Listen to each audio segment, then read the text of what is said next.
The following program is intended for mature audiences. A democratic republic of sports.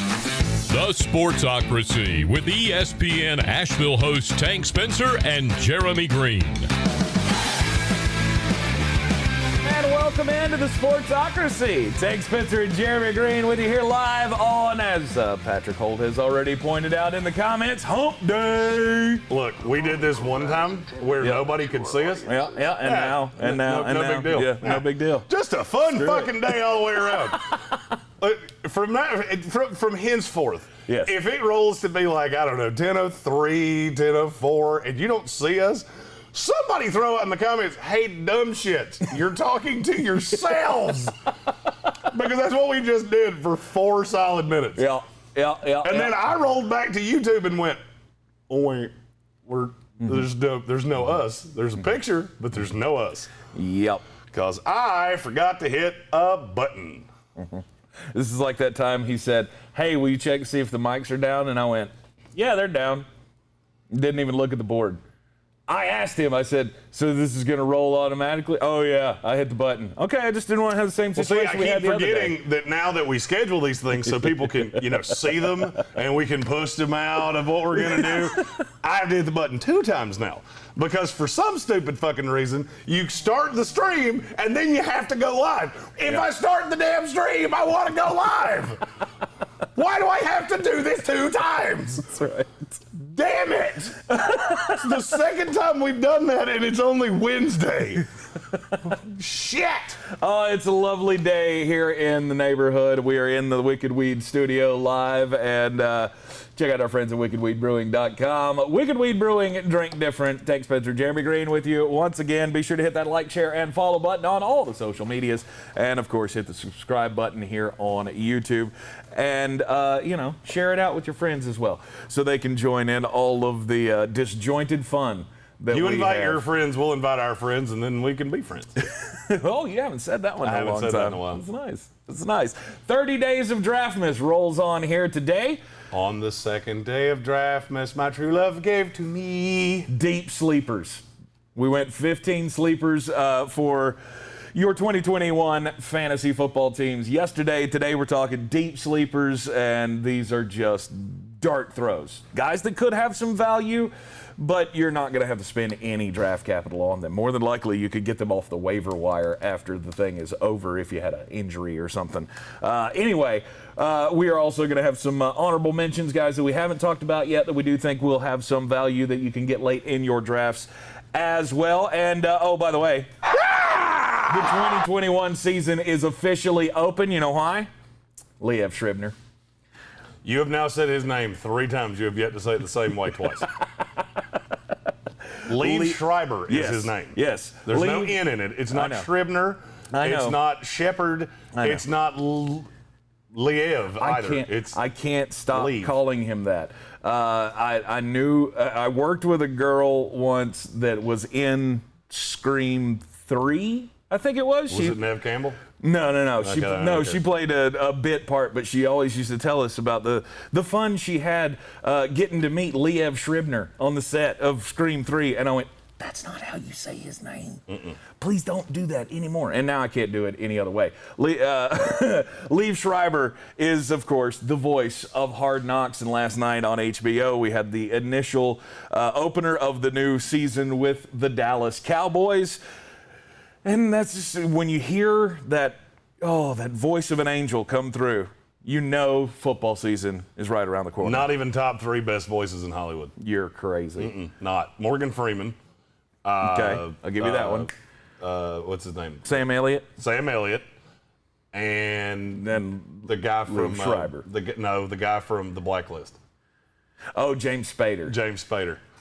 If I could make the voice in my head any human's voice, it would be James Spader. I love all the documentary work that Liev Schreiber does. And Hard Knocks is one of those things. It's just a benchmark that the season is nearing. We get an inside look at the Dallas Cowboys and all their mojo moments. I know you haven't heard of this, Jeremy, because you haven't watched. Mike McCarthy's doing this whole mojo moment thing where in the middle of the practice, it doesn't matter what they're doing. He's just going to start over the intercom. It's going to come out, it's time for a mojo moment. And then he will give you a game situation and everybody's got to run out and score. Whatever the situation is. I want to start doing that in bars. The mojo to my moment. single friends. It's a mojo moment. Everybody go out and try to score. I think you're going to end up with very different results. Patrick Holt said, don't forget Ron Swanson. Ron Swanson. Also very good. I mean, Morgan Freeman's the indelible. Yes. That was the last time I saw Andy Dufresne, a man that crawled through a mile of filth and came out clean on the other side. It's not bad. I do that in my car way more often than I'm proud to admit. I like to narrate traffic as Morgan Freeman. Alex Sanders says it's Martin Sheen for him. Nope. If I'm going to have a Sheen in my head. Wow, winning. It's that one. Yep. That's the right Sheen. Tiger blood and everything. Uh-huh. Anyhow, let's get into the 30 days of Draftmas. This is now day 29. Deep sleepers for fantasy football. First guy that we want to talk about here is shocker of shockers. Jeremy wants to start off talking about a New York Jet. Deep sleeper, Ty Johnson. The thing with deep sleepers is something has to happen for them to have standalone value. Mm-hmm. These are not necessarily guys you would draft. Here's what I will tell you. If Tevin Coleman got abducted by aliens tomorrow, Ty Johnson would be a low-end RB3, high-end RB4. Because he's going to have standalone value anyway. It's just going to have to be stupidly deep. Mm-hmm. Jets coaching staff loves this guy. I mean, loves him. They wax poetic about this guy. It's going to be him and Michael. And by the way, I have to say this solely because of you're going to see this with every team in the NFL in the next few days. Stop caring about the unofficial depth chart. Do you know where that comes from? The PR department. Doesn't have shit to do with the coaches. Doesn't have shit to do with the staff. It's the PR department that goes, hey, I think that's what we'll do. And they put it out so they can put it on the website. I've gotten a litany of questions about this. Mm-hmm. I don't care about the unofficial depth chart. You'll see the depth chart at the end of the preseason, just like the rest of us. You want to know who's going to be where? Watch the training camp reports. Don't worry about what the PR department thinks. So the fact that Tevin Coleman is atop the first unofficial depth chart means absolutely nothing. Means not shit. Okay. And we apparently have to mention this. Michael Thomas trade talks. Because now we've been asked by Alexander and Kevin Vick. Okay. Does he want out? Yes. Will anybody take that deal? No. No. Michael Thomas stay in New Orleans. You can have his $25 million a year and the headache that comes along with it. It's the most untradeable deal in the NFL. 100% it's the most untradeable deal in the NFL. More than Matt Ryan? Yes, Matt Ryan's too. Matt Ryan's deal ends quicker. And look, I'm going to be really honest with you. If you want to get traded in the NFL, look at what Michael Thomas has done and do the exact opposite of that. Because he has made himself a pariah. You don't answer calls for 3 months, then you get a surgery on an ankle that they asked you about at the beginning of the offseason, and you do it of your own volition and do not tell them. That is how to wind up stuck where you are forever and ever and ever. Right. Alexander apparently saw the same list that I did yesterday for Michael Thomas trade destinations. The New York Jets were on that list. How many damn receivers do you need? No, we already have our number one. His name's Elijah Moore. Oh, God. Uh-huh. Mm-hmm. Oh, I haven't done this today either, and I think I need to. Okay. Today's a great day for Deshaun Watson to become a Philadelphia Eagle. The New York Jets running back situation is pretty gross at the moment. Jeremy hooked us all into Michael Carter is going to be the guy. And then we all bought into it. We all started drafting Michael Carter way too high. And now it's, Tevin Coleman's atop the depth chart. Oh, Ty Johnson is. No, LaMichael Pirine might get some run. Hell, they might go out and get Todd Gurley. And then that's going to be even, more convoluted situation. You're not taking Michael Carter too high. Michael Carter is the 1A of this no matter what. Okay. I don't care what else happens. Tevin Coleman's comfortable in the system. That's the reason he's there. I've said this stat before. Tevin Coleman's been with this coaching staff and never had more than, I want to say it's like 70 carries in the season. They're not going to lean on Tevin Coleman. He's here to be the old guy in the room that knows the system.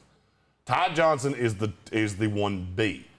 If something happened to Tevin Coleman, injury, I don't like to forecast those, so I like to go with abducted by space aliens. Which apparently are landing here today and have traveled back from the year 2741. That's trending on Twitter right now. Oh, my God. Because we live in a stupid world, and it makes my brain hurt. But if there was no Tevin Coleman, LaMichael Pirron's an afterthought. He just doesn't matter. When Joe Douglas misses on a draft pick, he really misses on a draft pick. So that doesn't matter. But if you told me if Ty Johnson got the split with Michael Carter, he would be a rosterable player in fantasy football. And you're going to have weeks, just like in San Francisco, where he's the hot hand and he has one of those Jeff Wilson weeks. That's going to happen. It's going to be really hard to forecast when, especially with 3 running backs in that room. Next, we'll talk about another shitty team in the NFL, the Cincinnati Bengals. The Bengals running back room, I have, we keep saying it, Joe Mixon, there is injury history there. There are concerns that he may not be able to stay on the field. We've already seen what's happening in training camp with the defense for the Cincinnati Bengals being able to get into the backfield. Beyond that much improved Cincinnati Bengals offensive line. Yeah, right. So the backup running backs to him, Samaje Perine. Samaje Perrine's the one you're going to hear everybody say. He's not the one I want. Chris Evans. Chris Evans is Captain America. Look, the tape on Chris Evans, I talked about him around draft time. This is a guy that I was all the way in on. I'm still all the way in on him. I think he's going to be a much better NFL running back than he was college. Simply because he got on Jim Harbaugh's shit list, and his best year was his freshman year. But that running back is still in there. And now look, I don't think Cincinnati's a great staff, but they're going to have somebody else run behind Joe Mixon. And let's be honest, Joe Mixon's had injury issues. If Joe Mixon got abducted by space aliens, Chris Evans becomes I would say, back-end RB2, high-end RB3. Okay. Because I think he would be the guy that would get starter run, and Samaje Perine would still be the guy, the spellback. With no Giovanni Bernard. Perine's not a great receiver, and Chris Evans can be. We'll go from Samaje Perine, the guy who has the record in FBS football for the most rushing yards in a single game, to the guy who's number 2 on that list. It's Jarrett Patterson, the rookie running back out of Buffalo who famously scored 8 touchdowns and 409 yards in a game last year for the Buffalo Bulls. Thank you. I almost said Bills, and I knew that wasn't right. The Buffalo Bulls. Jarrett Patterson, he's now in the running back room for the Washington football team. Patrick Holt can comment on this. He's been getting Darren Sproles comps, and I don't love that comparison. Just because the guy's 5'7" does not make him Darren Sproles. That's not what this guy. This is a guy that can actually run between the tackles. Here's where this gets a little convoluted with Jarrett Patterson. I believe something would have to happen for him to have value, but I think for him to have real fantasy value. I think he has real life NFL value no matter what. And I think he's going to eat into the J.D. McKissick role slightly. I don't think McKissick's going to be, what was he, back into RB2 in PPR? I don't see that happening this year. Yeah. Because I think Jarrett Patterson's going to get some of that work. He's a very shifty back. He's really quick. He fell in draft because he didn't run as fast as everybody expected him to. He's just a really good runner. He's got very good vision, very good eyes, and his balance is good. And when coaches wax poetic about guys, you should probably listen. And Ron Rivera has talked about this kid damn near every time he's been at a lectern since camp started.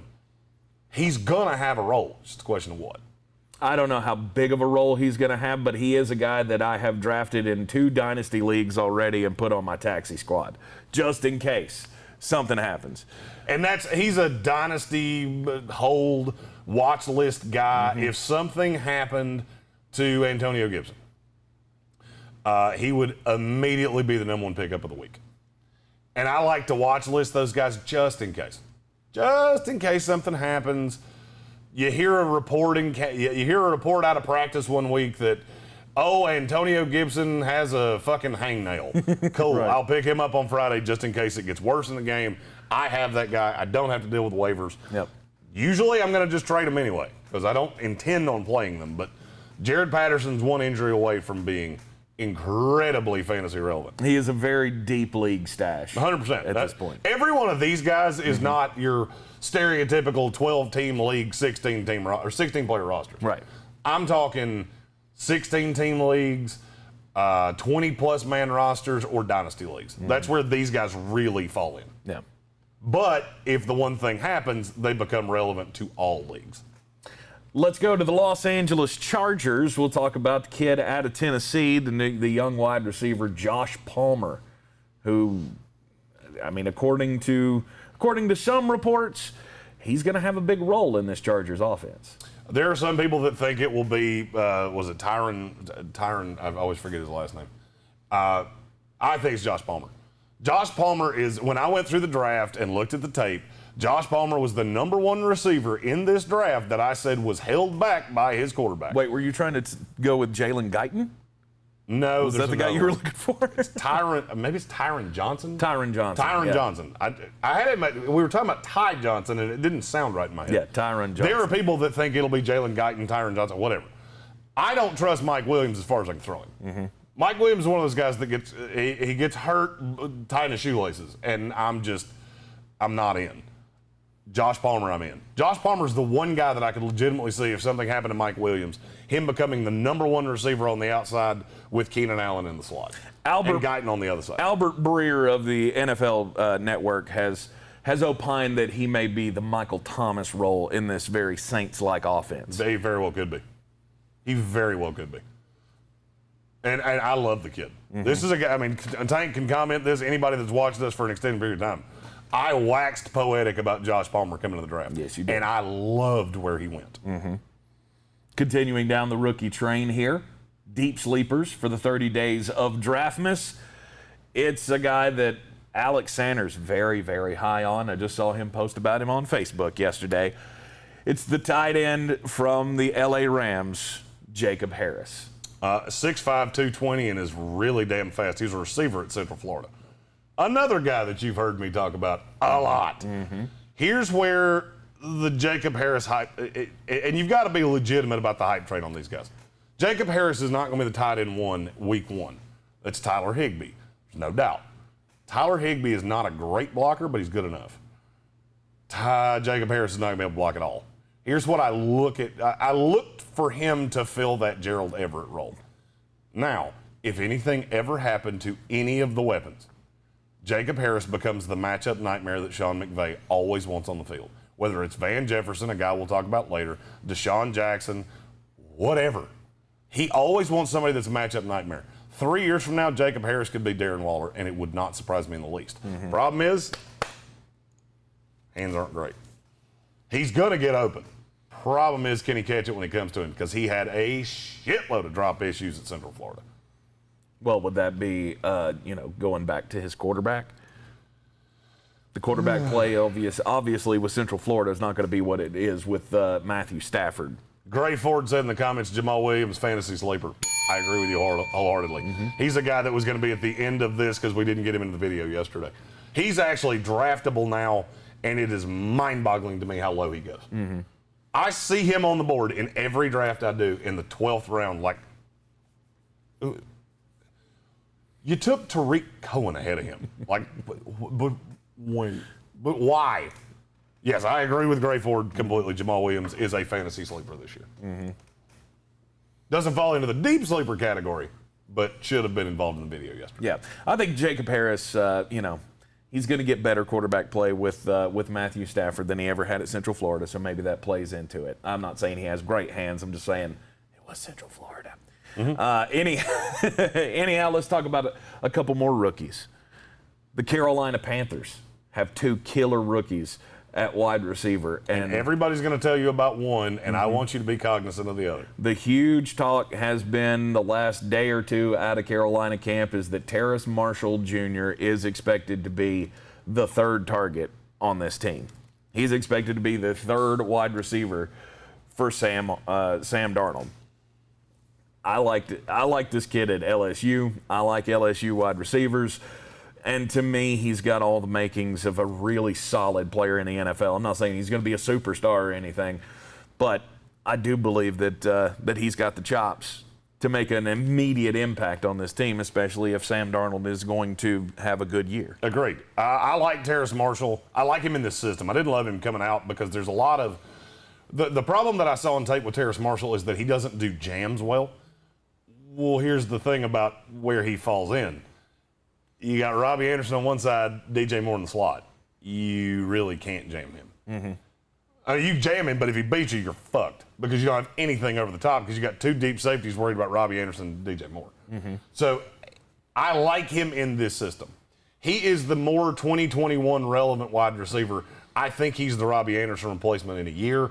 And a year from now, in Dynasty, this is a guy that you probably could have gotten in the third round a month ago. Mm-hmm. You're not getting him in the third round of a rookie draft now. Now he's a high second-round pick. In terms of where would you have him among rookie receivers for this year? Ooh, I would because I think I'm higher than you are. I'd probably say like top. He's easily in the top 8. I have him at 6. Okay. I have him behind Elijah Moore, who's my 1. Mm-hmm. Jamar Chase, who's my 2. Jalen Waddle's my 3. Devontae Smith's my 4. There's Rashad Bateman is my 5. And I'll be honest with the injury news on Bateman, I may move Terrace Marshall ahead of him. Rondell Moore is not on there. Too much of a crowded room. It makes me nervous that DeAndre Hopkins said he hasn't proven shit. That makes me nervous in an already crowded wide receiver. I don't know if that's I'm not saying Nuck's calling the plays. Right. I'm just saying he has a very loud voice in the room, and I guess I kind of see where you go, but I don't think it was intended that way. It was, here's a rookie coming in, and do you know the receivers that we already have? I mean, you got Christian Kirk, who's been there since Cliff Kingsbury took over. He's another guy that I considered putting in this because he's still going to have a role. Right. You've got A.J. Greene, who I get it. He's old. He's tattered, whatever. This is still a guy that when he was healthy, he was pulling down 1,000-yard seasons like nobody else in and NFL if you're drafting history. On Yahoo, as of right now, you can get A.J. Greene when everybody else is taking kickers. Yes. Because he's 279th in the rankings, which is stupid. Mm-hmm. But I think that's what DeAndre Hopkins was saying, was this kid hadn't proven shit. Let's not worry about talking about him. Let's talk about the superstars that we already have. Gray Ford said Amon-Ra St. Brown's the one I'm forgetting. Yes. He put his top. Amon-Ra St. Brown's at 7 for me. Okay. I like him. I think it's going to take a little bit of time. And we talked about him a little bit yesterday with Tyrell Williams, who's a guy I like. Mm-hmm. If something happens to Tyrell Williams, then I'm all aboard the Amon-Ra St. Brown hype train. I'm fine with it. Yeah. He listed his top 5 receivers, and the first one, you spelled Elijah Moore's name wrong. Elijah Moore's the only rookie wide receiver I am trying to shoehorn into every team. Yeah. Jalen Waddle as well is in Gray Ford's top 5, and I will agree with you on that one. Mm-hmm. I think Jalen Waddle's got you keep throwing out you deep ball guy without a guy who could throw the deep ball. It worked fine in college. I think it's going to be This is okay. not college. I understand the game is different in the NFL. Markedly different. But to say that Tua can't get him the ball, I mean, he proved time. I never said he couldn't get him the ball. I said I'm not going to draft him where he's going. Oh, okay. Jalen Waddle's a guy you have to take right now in the 8th round ahead of, hell, I saw somebody take him ahead of Kenny Golladay the other day. That's wrong. That's dumb. Yes. And see, that's the thing. Everybody has a value at a certain place. Yeah. Jalen Waddle's is currently too high. If you told me I could get Jalen Waddle where I'm currently getting Elijah Moore, I would feel, warm and fuzzy about him. Mm-hmm. I can't, and I don't. Mm-hmm. But if you remember, he was my number 2 wide receiver on the board. Yeah. So I had him ahead of Devontae Smith. I would say Terrace Marshall is in my top 8 rookie wide receivers for this year, and I think there's a little bit of a bullet behind him. I like Terrace Marshall a lot. Now, the other one I want to talk about is Shi Smith. Yes. This is a guy that I swear to you, I've said his name so many damn times because the talent jumps off the screen. And Panthers fans, and I know we have a slew of them, he's been talked about a lot. And he looks really, really good. He's a guy that's going to need an injury. or somebody to be abducted by space aliens. Because I think he's going to be the 4, maybe even the 5, playing behind David Moore. But I think if something happened, let's say something happened to DJ Moore, and he wasn't there, I could see Shi Smith being the guy that fills that slot role. Okay. Because he fits better in the slot than these other guys do. And I think he will be, if he gets a shot, he's going to be tremendous. It's probably a year away from being a year away, but he was pro-ready the minute he came in this league. Talk about a guy needing to get a shot in his offense.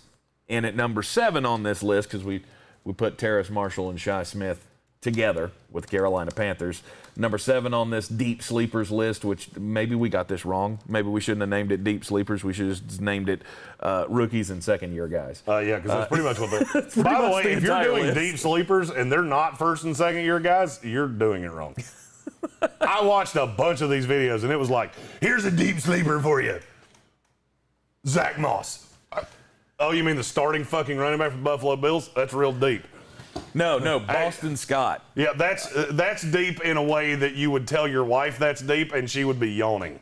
I've seen at least 4 different lists of sleepers in fantasy football this year that have Boston Scott on the list.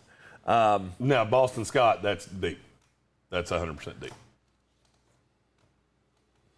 Not somebody I'm interested in. Okay. I'd rather have Kenny Gainwell, but yeah, I've said that I would a as lot. Well.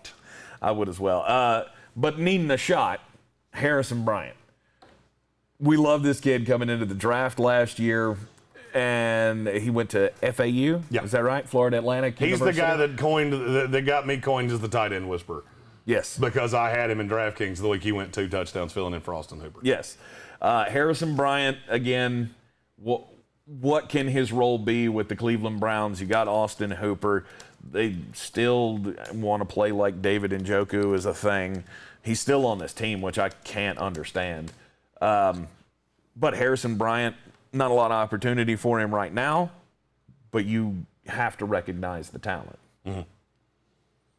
Despite the fact that he has Baker Mayfield for his quarterback.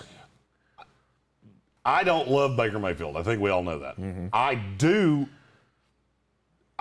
do like Harrison Bryant. I don't like Austin Hooper. Austin Hooper gets hurt every damn year. And I think at some point, I'm trying to think of how to say this without being a total douche. At some point, I think Kevin Stefanski has to realize that the better of his 2 tight ends is the young one that's not paid so highly. Njoku's not going to make this team, just straight up. Like, whether he's traded, they've tried to trade him for a year, and nobody has bitten on him. So I could easily see him being a cut-down day cut that winds up on Njoku's another guy to keep an eye on, because if he wound up, I'm trying to think somebody that's got just a shit tight end situation. Chargers. No, they have Jared Cook. He wouldn't play out of Jared Cook. I'll think of one. If he wound up on one of those just tight end demolished teams, I could see him as a starter. No. But he's stuck in Cleveland. Oh, Buffalo Bills. I wouldn't hate it. That's a good one. I wouldn't hate that. Buffalo Bills. Now that Zach Ertz has a sweet blonde mullet that is like a great big fuck you to everybody in Philadelphia, which I'm here for. Zach Ertz hype train. I'm row 3, seat 4. Yeah. Here for it. You still think he's going somewhere? I don't care. I saw that blonde mullet and I went, yeah. You're going to be just fine, my mullet brethren. Nice. I want to bleach mine blonde. No. Don't do that. It Tell him in the comments you should not do that. It is decided. No. Just going after your next kombucha endorsement. Oh, I didn't even think about Quinn Ewers. Also in the mullet brotherhood. Oh. It looked good from afar the first time I saw it, and then when I saw his new name, image, and likeness deal with the Holy Kombucha Company or whatever, yeah, his hair looks gross. First of all, kombucha is disgusting. It tastes like feet. It tastes like everything you say blue cheese tastes like. It's not as good as feet. All right, Rex Ryan. Weirdo. Good little foot soldier. Harrison Bryant needs an opportunity. If he gets it, I think he's got the makings of a decent tight end. He's a very good tight end. I wish he was not in Cleveland because he's blocked off by Austin Hooper. But when the injury invariably happens to Austin Hooper, Harrison Bryant is a guy that you can plug and play, and he will be very, very good. How many games has Austin Hooper missed in his career? Do you know? No. It's 8 since 2016. Okay, maybe that's in my head narrative. Well, I mean, he has missed 3 games each of the last 2 seasons. Played 2 full seasons earlier than that in Atlanta, and his first season he missed 2 games. Okay. So, I mean, we get these narratives in our heads about people, like me with Joe Mixon. Yeah. Like, you'll be shocked. I'm shocked every time I say something about Joe Mixon being made out of popsicle sticks. It's actually not that bad. It's actually one injury and a couple of little nagging things. Is the fact that they end up on the injury list every day, every week. They're questionable. They're held out of practices. There is a lot of that goes on with a lot of guys around the league. And Austin Hooper is one of those. But then when it comes to actually missing games, he has not missed very many. 6 in the last 2 years, like I said, and that's all he missed in the last 4 years when he actually became relevant, because he only had, 27 targets in his rookie year. So he really wasn't even used in those 2 games that he missed his rookie season. So on to number 8 in the deep sleeper fantasy list here for the 30 days of Draftmas. Khalil Herbert, rookie running back for the Chicago Bears. This is my zero belief in David Montgomery. I love the talent.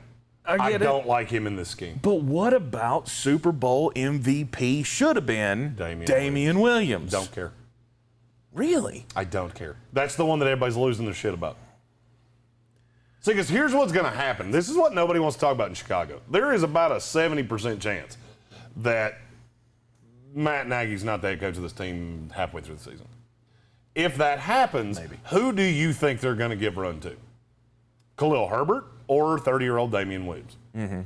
Or 28 or however old he is. Yeah. It's Khalil Herbert, the guy that they're invested in. Khalil Herbert was one of those guys I looked at and just went, you know what? I don't like Chicago's run game. But if something happened to David Montgomery, I think Khalil Herbert would get a lot bigger portion of that timeshare than a lot of people do.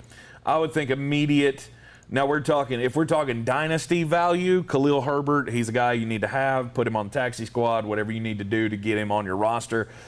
But when it comes to immediate fantasy value, I think if something happens to David Montgomery, it's going to be Damian Williams. I don't. He's a very talented running back, and he got squished out in Kansas City and then opted out of last season. I think there's still some fire in those legs, and he will be a guy that they turn to, before they turn to Tariq Cohen. That's for damn sure. Elijah Mitchell is another running back out of Louisiana that is now with the San Francisco 49ers. How many times have we seen San Francisco come up with some guy out of the middle of fucking nowhere that becomes a legit player? I don't buy Trey Sermon at all. At all. I think he kind of should. I don't think he fits this system. I think he's grossly overrated. I told you that coming into the draft, and I'm not backing down. I'm full Tom Petty, and I won't back down. I do not buy Trey Sermon in the fucking least. Here's what I will say. San Francisco never gives full workload to anybody. Raheem Mostert lives hurt. That's not a narrative. That's actually fucking true. Raheem Mostert cannot stay healthy. I love the kid. Can't stay healthy. Jeff Wilson can't stay healthy.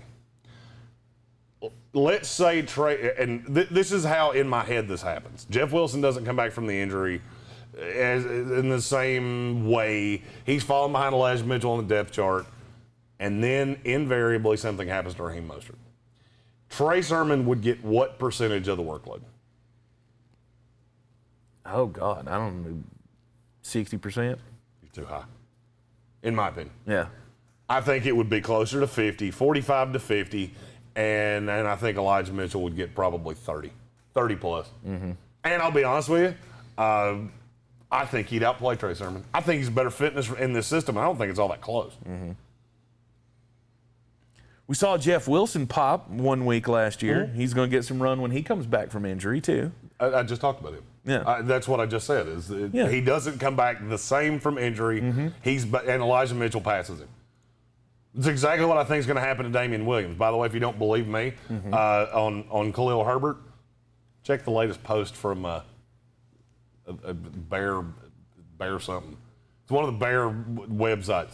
Khalil Herbert is dragging Damian Williams down the sidewalk. Was posted 17 hours ago. Nice. Okay.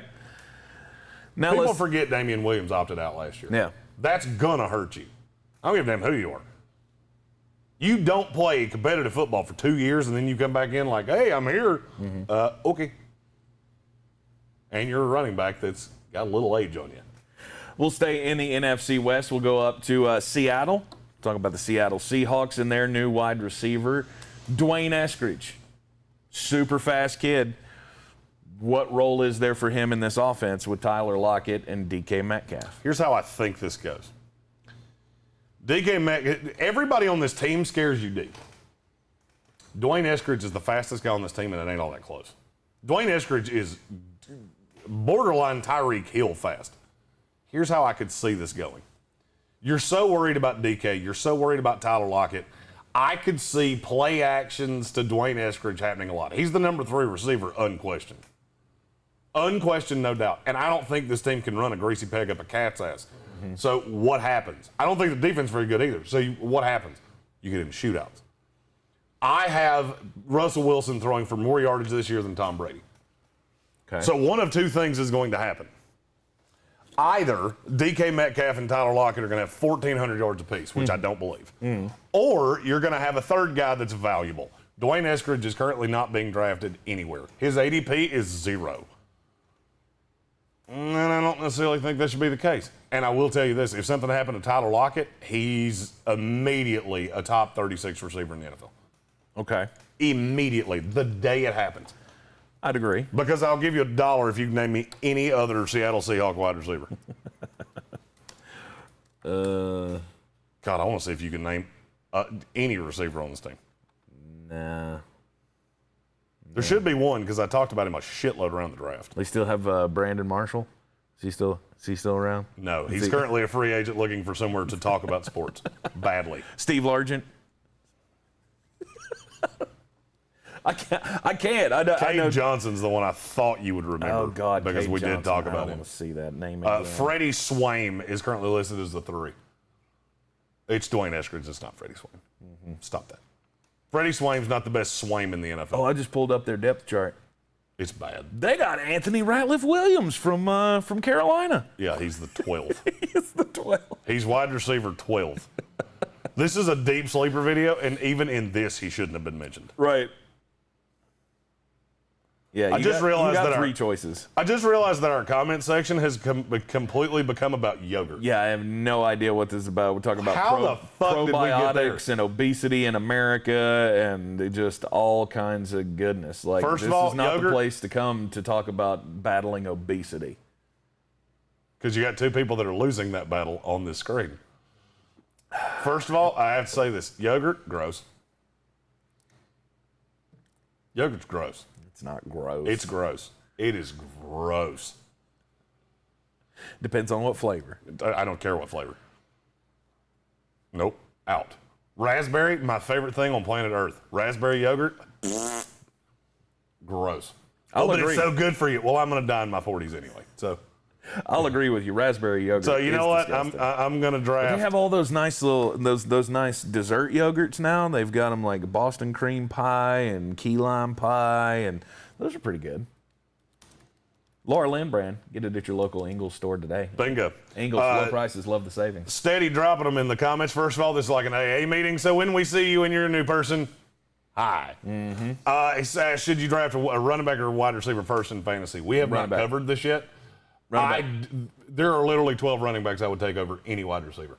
Yeah. This is not the year to go zero running back. I saw somebody mention zero running back theory in the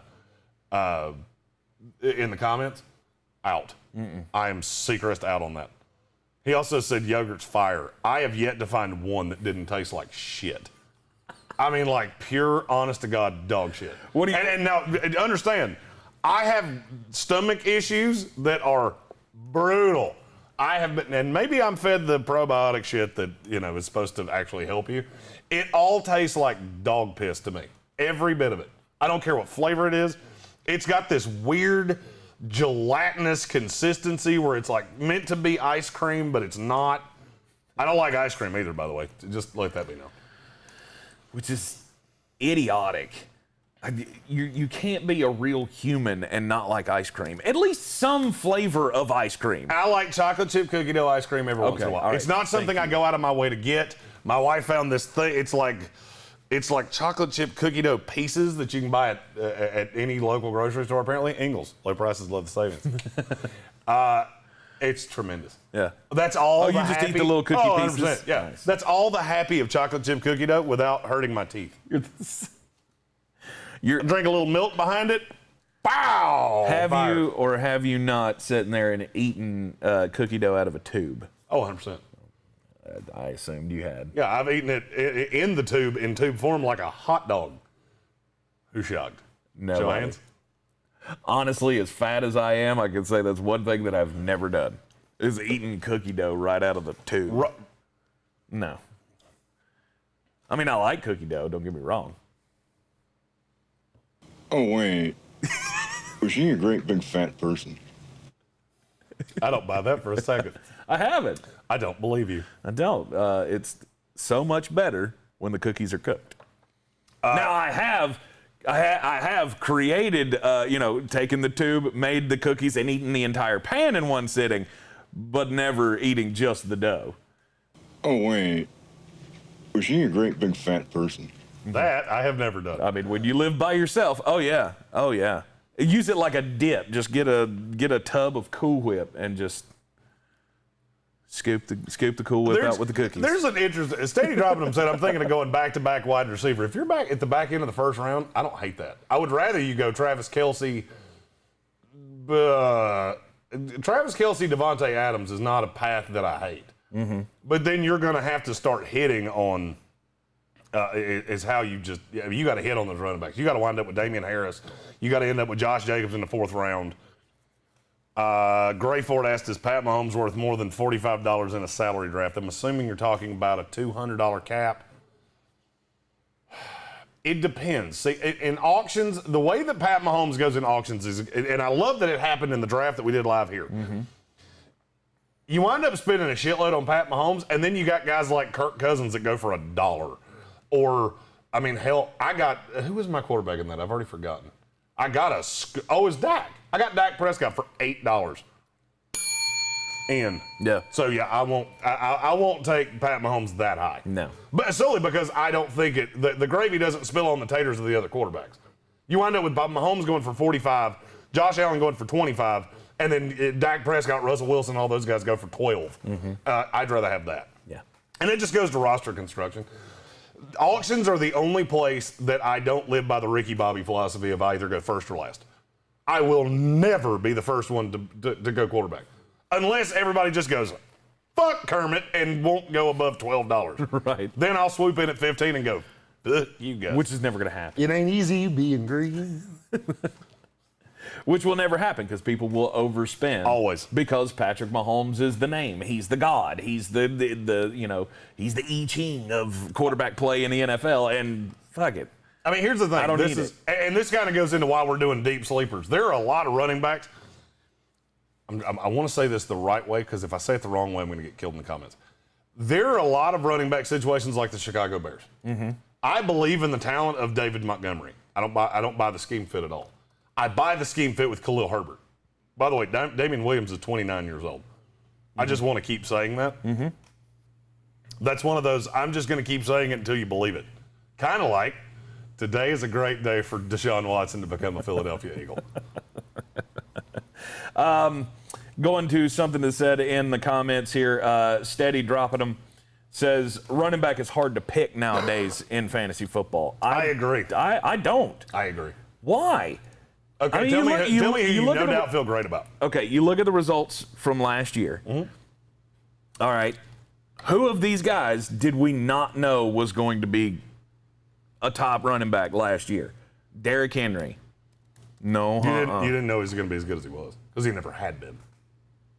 Okay, you didn't know he was going to go over 2,000 yards, but you had a damn good idea. You know, a damn good idea he's going to go over 2,000 yards. He'd never come close. No, but I'm saying you had a damn good idea he was going to be one of the top running backs in fantasy football. Alvin Kamara. Were you out on Alvin Kamara last year? I don't know anybody who was. But I know where you're headed Dalvin with Cook, Jonathan Taylor, Aaron Jones. Those were the top 5. When you get to David Montgomery and James Robinson. Yeah. 4 of the 5 you just said went in the first round. Yeah. If you picked at 8, you had no shot at the 4 of the first 5, 4 of the top 5. And I think that's what he's trying to say is once you get away from the no shit guys like Christian McCaffrey and Dalvin Cook, that's when it gets weird. And I don't disagree. In the second round, you tell me the running back in the second round that you feel no doubt great about. You walk away and just hard Peter. I mean, you're just thumping it under the table like that bunny from Bambi. Well, let me check my ADP here so I'll give you somebody. Antonio Gibson. High as hell on him. Austin Eckler, who he's going end of the first round, first of the second round. Yeah, you just said 2 guys that I've seen go in the first round multiple times. I was more talking about the Josh Jacobs, Joe Mixon. I'm just looking at ADP here. Chris Carson's going in the 3rd round. No. So I 100% understand the premise of what he's saying. Yeah. Because there's too many guys just like he said, like David Johnson. But I think that are drafted high and then shit their pants because running backs are like milk. It's good until it's not, and then it's cottage cheese. You drink it and you vomit. Right, but then I think that serves to the earlier point that we made of take a running back in the first round. You got to make sure that you're in on that top group, the no doubt home run hitter group. And see, or else you're going to be behind the 8 ball trying to guess, and trying see, to figure out. And that's why I'm Travis Kelce no matter what. Right. Because once I get away from those 5 guys that I no doubt feel good about, I don't feel great about Austin Eckler being the best player on my team. Do I feel great about that? Fuck no. No. As high as I am on Joe Mixon, do I feel good about him being the best player on my team? No. I know what Travis Kelce is. Short of he gets hurt, there's no shot he's not the number 1 tight end in the league. Agreed. And I'm going to have a 10-point advantage every week on every team in the league. Short of the owner of Darren Waller and George Kittle. And if you'll let me play tight end in the flex, I'm not averse to having 2 of them if you let one fall in the 4th round. Right. The 2 that were in the top 10 last year that we had no clue were going to be top 10 running backs were David Montgomery, who was bolstered by 6 weeks against trash run defenses. Yeah, he played the Jaguars, he played the Vikings twice. We've already talked about that. Yeah. Avoid David Montgomery like herpes. And then James Robinson came out of nowhere for the Jacksonville Jaguars. And he's fallen like a rock because of Travis Etienne, and he's still the one. Now, he's a guy that's a guy that I've gotten in the 5th, 6th round, and shoe buddy. Right. And then the rest of the top 10 was Josh Jacobs, Nick Chubb, Kareem Hunt. Ezekiel Elliott was 11. And Kareem Hunt was going in the 7th round? And and you can still get him this year in what, the 4th round? Back into the 4th. 4th round, 5th round? But I mean, look how many guys. Look how many guys that you took in the 1st round pooped in your salad bowl. Ezekiel Elliott, he shit in your salad bowl for many, many weeks. David Johnson, you didn't take David Johnson in the 1st round, but he was a much higher talent than he is now. Wasn't great. Right. When he was on the field, he was fine, but he wasn't great. Yeah, I don't find it to be as hard to predict. I mean, it's hard to predict who's going to be, at the top of that list. But not, I mean, 1 or 2 guys out of 10, I feel like that's pretty good chances. How many? And if Christian McCaffrey hadn't gotten hurt freakishly last year, he would have been in that list as well. How many guys last year averaged 15 points a game as running backs? 8. 16. That's in PPR. Okay. Would you like to hear some names that are on the outside of that list? Yeah. Ezekiel Elliott, DeAndre Swift, Antonio Gibson, Miles Sanders, Clyde Edwards-Helaire,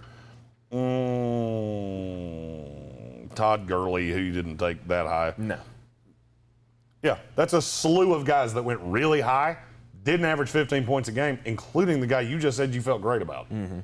Secret title on Antonio Gibson, he had several huge games. Yes. They so happened to be at the back end of the year. Wasn't a guy halfway through the season that you went, God, I'm glad I got him.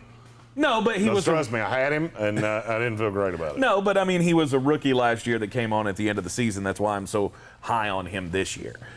It's because, you know. And I get it. Right.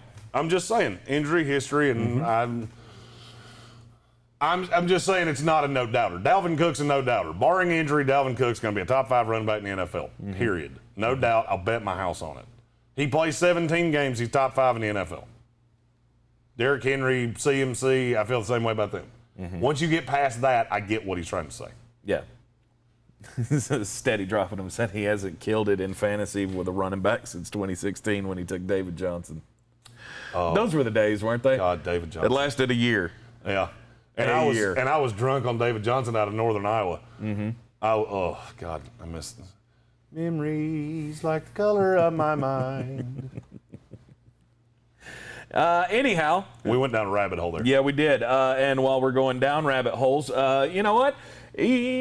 Support for the Sportsocracy is always brought to you by Manscaped.com. And if, you need to trim up around your holes, Manscaped is a great way to do that. With the Lawnmower 4.0, they've got the precision-engineered tools for your family jewels at Manscaped.com, and you can save right now by using the promo code Sportsocracy at Manscaped.com. Save 20% on your entire purchase and get free worldwide shipping. They've got the advanced skin-safe technology, the ceramic blades that help you from, nicking up the bag. You never want a nicked bag. Did you say trimming around your holes? Trimming around your holes, I did say that. So that's for when you want your undergarment to be like my hair. Business in the front, party in the back. That's the only reason you would trim around your holes. I'm just saying. I'm not saying there's not no to party do it. in the back. There's party in the back. I don't need to know that about your life. Here's not the thing. Manscaped. It's not. No parties in the back.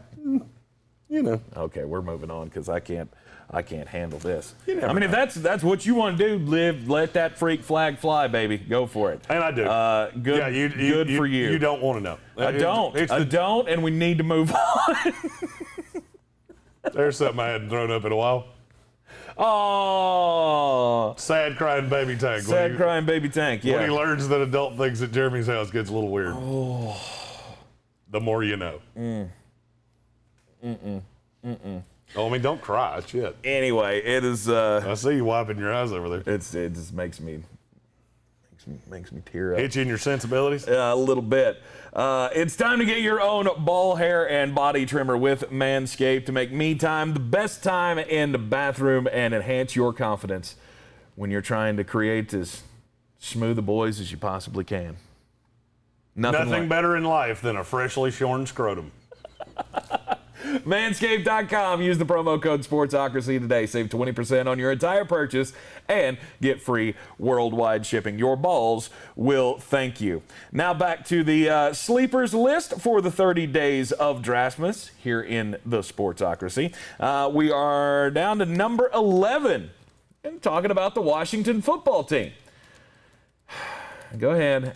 Antonio Gandy Golden was your little boyfriend last year coming out of the draft. He didn't do anything in the NFL last year because he was hurt.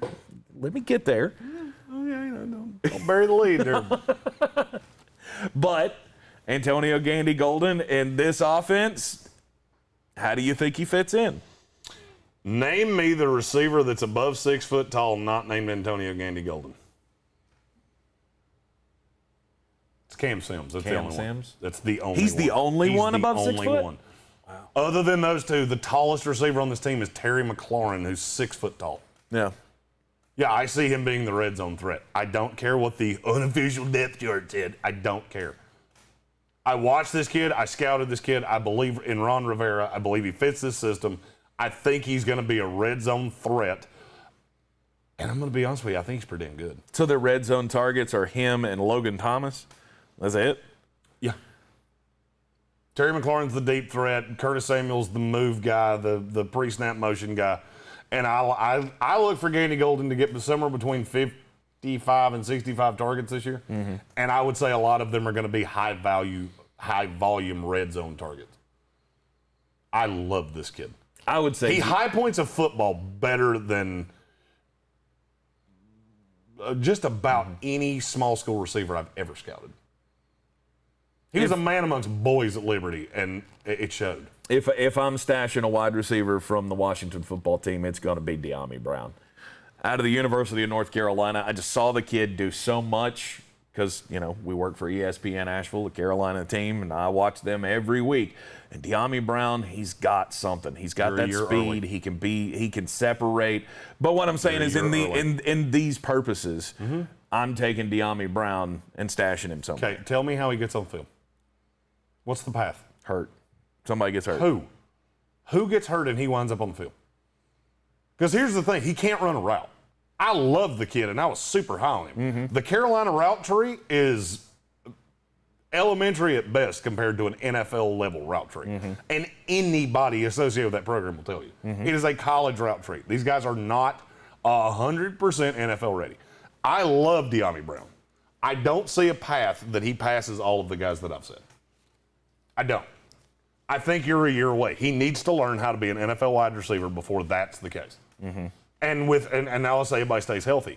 You're telling me that you're going to put deep threat Deomi Brown on the opposite side of deep threat Terry McLaurin and speedster Curtis Samuel. I don't buy it. Doesn't make sense. Hat on a hat. He does the same thing Terry McLaurin does, just not nearly as well. Mm-hmm. And he needs to learn to run the route tree. I look at the experienced guy, the guy that's got a year in the system.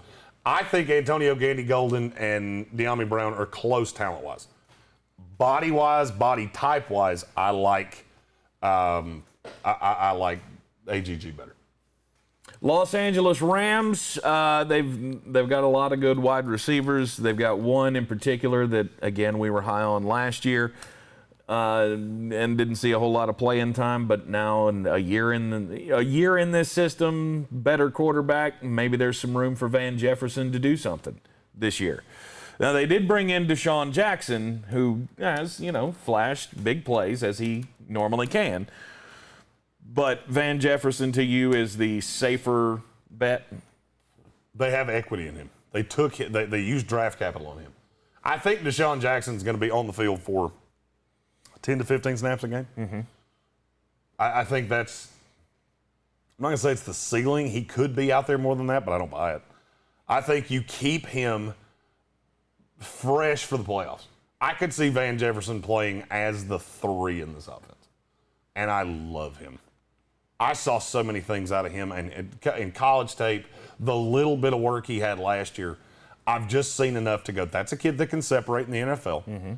And just like Alexander, our resident Rams fan said, D-Jax is about the best teacher you could ever have for what Van Jefferson's ceiling is. Mm-hmm. This is one of the best deep threats in NFL history. And I could see a path where Van Jefferson learns from D-Jax and eventually supplants him by the end of the year. Okay. Let's talk about Jacoby Myers, the guy who I think can be the one in New England. I think he is the one in New England. Well, I said that a couple of weeks ago, and you said, oh, no, I think it's Nelson Aguilar. What's changed? No. Your definition of one and mine are different. You're saying he's going to run as the one and be the number one guy on the field. Yes. I don't agree with that. I could see him being the highest scoring New England Patriots wide receiver in fantasy football. That's the definition of one to me. He ain't going to run as a one. They just paid Kendrick Bourne and Nelson Aguilar. In 22 formation sets, 2 receivers on the field, I would say it's Aguilar and Bourne. Mm-hmm. I would say Jacoby Myers runs as about the 3, but I think he could be the most valuable of the 3. Okay.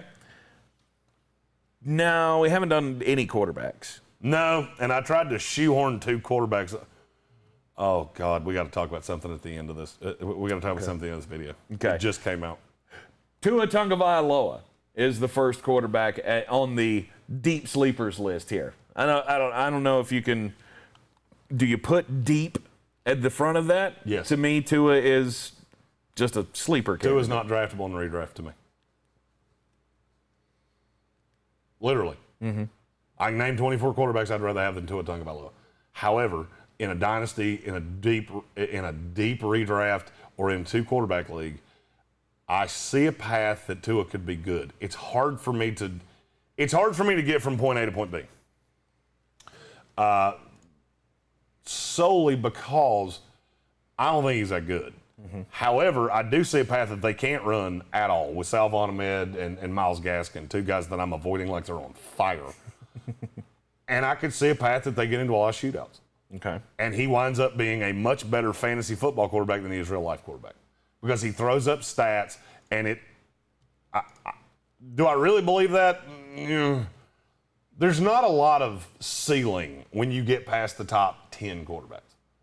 So I wanted to get 2 on this list, and Tua there is a path that he could be that.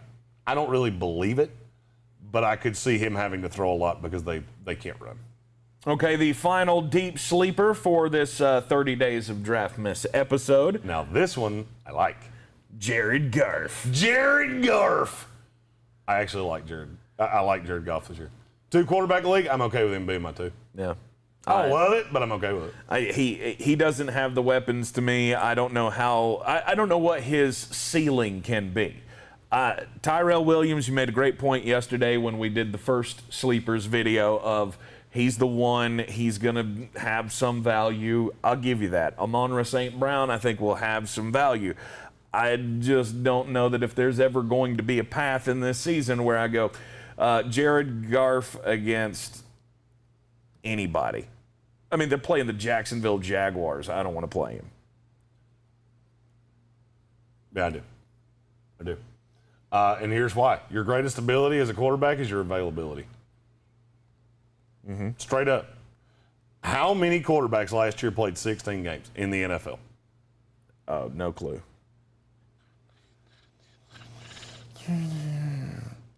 13. Okay. And one of them was Taysom Hill. Okay. Is there a path Jared Goff gets supplanted by any quarterback on this roster? No. Barring injury. No. Barring injury, there's no shot. And this team is bad. He's going to have to throw a lot. Mm-hmm. I don't buy DeAndre Swift to the same level that everybody else seems to. And you could do worse. Yeah. You could do worse. I would rather have Jared Goff than Tua Tagovailoa. I would not. I think the ceiling is lower on Goff, but I think the floor is markedly higher. Now, I could agree with that. Mm-hmm. But as I've said, when I'm going down this path, the one thing I look at is upside. To me, Jared Goff has none. To me, Tua has a lot. Where did Jared Goff finish among quarterbacks last year? I would say he was 16. 18. Okay. That was on a team with a really good running game and a team that was good. Mm-hmm. You're telling me you don't see a path that he could end up in the top 12? Because I do. I see a path where he throws for a shitload of yards. I mean a shitload of yards because this team's behind a lot. Mm-hmm. And I don't hate the weapons as much as you do. I like T.J. Hawkinson's a top 5 tight end in the NFL to me.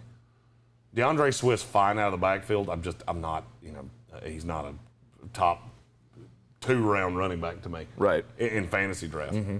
But he's fine. I like Amon-Ra St. Brown. They have other pieces that I don't hate. I mean, they don't have it. There's no headliners. Quez Watkins. Quintez Cephas. I don't love it by any stretch, but I don't think it's the expansion roster that people make it out to be. Yeah. They also have Brashad Perriman, just so you know. Oh, that's right. That's right. So, I mean, that's 2 deep threats. You can stretch the field, yeah. You can stretch the field. I can see Hawkinson being the intermediate guy. Mm-hmm. And I can see Goff throwing for a ton of yards. Yeah, they're going to, they are going to be in a position where they're going to be behind a lot. They'll have to take a lot of shots downfield if they want to be competitive in those games. I just think for the most part that they're going to focus on the running game. They're going to focus on running game, smash mouth football. Well, here's like the thing. Dan You Campbell can only wants do to that until you're behind 21-0. Agreed. And that's going to happen a lot. Agreed. I mean, you don't go into a grinded-out offense when you're down 2 scores in the fourth quarter. Correct. Agreed. And that's what I see for Jared Goff. Yeah, you just have to. I don't know. To me, you have to rely on a lot to overcome there. Is Jared Goff the worst quarterback in the NFL? No, absolutely not. Talent-wise, how much better or worse is Matt Ryan than Jared Goff? How much better? Talent-wise. Well, how different would you say Matt Ryan and Jared Goff are at this point? I would not say terribly different. Yeah, Matt Ryan was 12 last year. Yeah. On a team that was bad and could not run and was behind a lot. Mm-hmm. Oh, but they had Julio Jones and Calvin Ridley. I understand that. Opportunity cost is what made them so good. Mm-hmm. They're better than anything the Lions have. Mm-hmm. I'm not disputing that. Okay. But there's a lot of opportunity cost there. Derek Carr, 13. Yeah.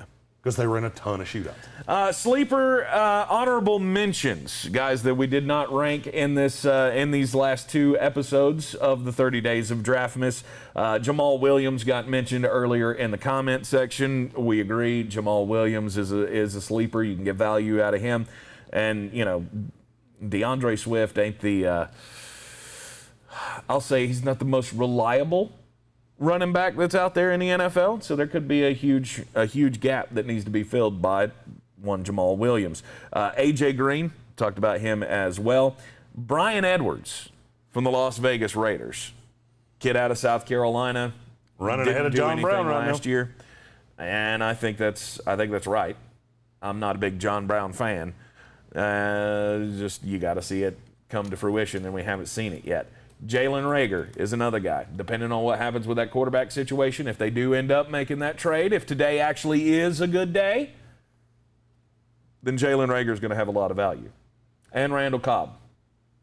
He's now in Green Bay, reunited with Aaron Rodgers. He's going to have a lot of value. Good late-round pick that a lot of people are passing over.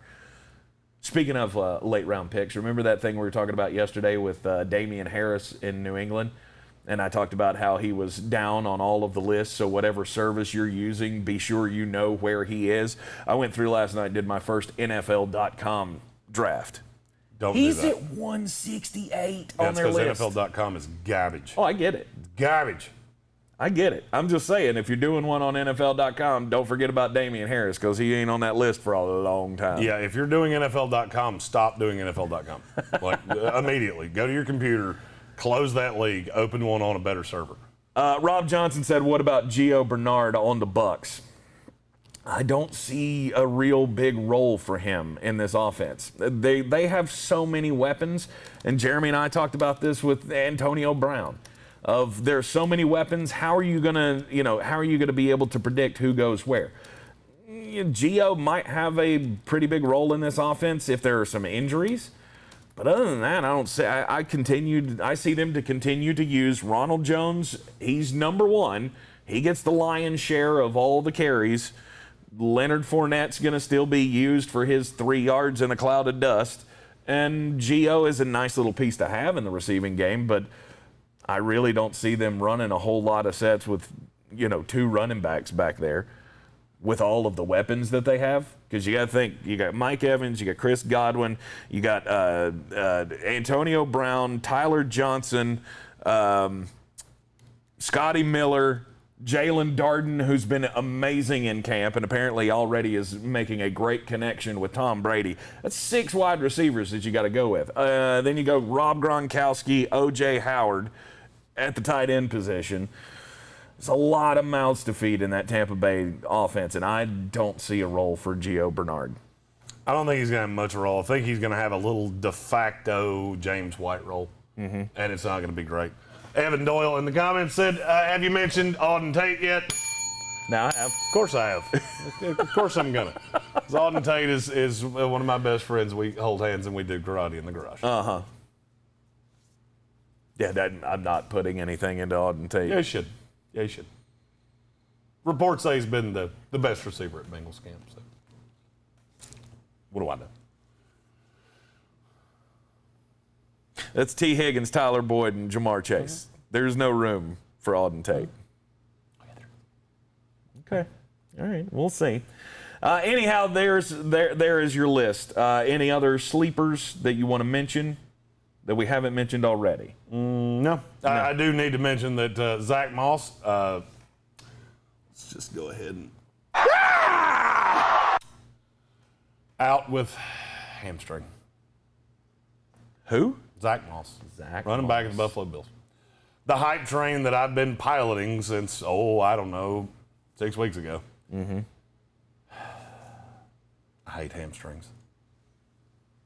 I also need to mention that as of right now, this is according to ESPN, Carson Wentz and Quentin Nelson are trending towards playing week 1. Good. Which means right back on the Colts. Yep. I think they will be, and I think that is a package deal. Some people say it's ridiculous to think that, but I honestly do think that the Colts put themselves in this situation. Once they came out and said Quentin Nelson has the exact same injury as Carson Wentz, they can't bring one back before the other. Oh, well, yeah, they could. Yeah. They could bring Carson back before Quentin Nelson, but I don't think you can do it the other way around. I don't think you can bring Quentin Nelson back before Carson Wentz, because then that firestorm starts of, oh, look, it takes him longer to recover than anybody else. It's going to be another level of shit that gets heaped onto Carson Wentz. I don't think the organization is going to put him in that situation. So that's good news, though, that they are trending for week 1. And so now they go back from 23 on my latest power rankings back up to the top 10. I'm going to keep doing that as long as Carson Wentz or until Carson Wentz proves to me on the field that 2021 is not going to be or is going to be different than 2020 was for him in Philadelphia. I'm Tank Spencer. He's Jeremy Greene. Don't forget to check us out this afternoon on ESPN Asheville, 92.9 FM, 880 AM, and 1400 locally on the terrestrial signal. You can get us anywhere and take us with you everywhere you go on the iHeartRadio app. Sports Tank with Jeremy Greene every weekday afternoon from 3 until 5 o'clock. We'll be back here tomorrow morning at 10 a.m. in the Wicked Weed studio. Don't forget to check out our friends at wickedweedbrewing.com. Wicked Weed Brewing, drink different. Have a great one.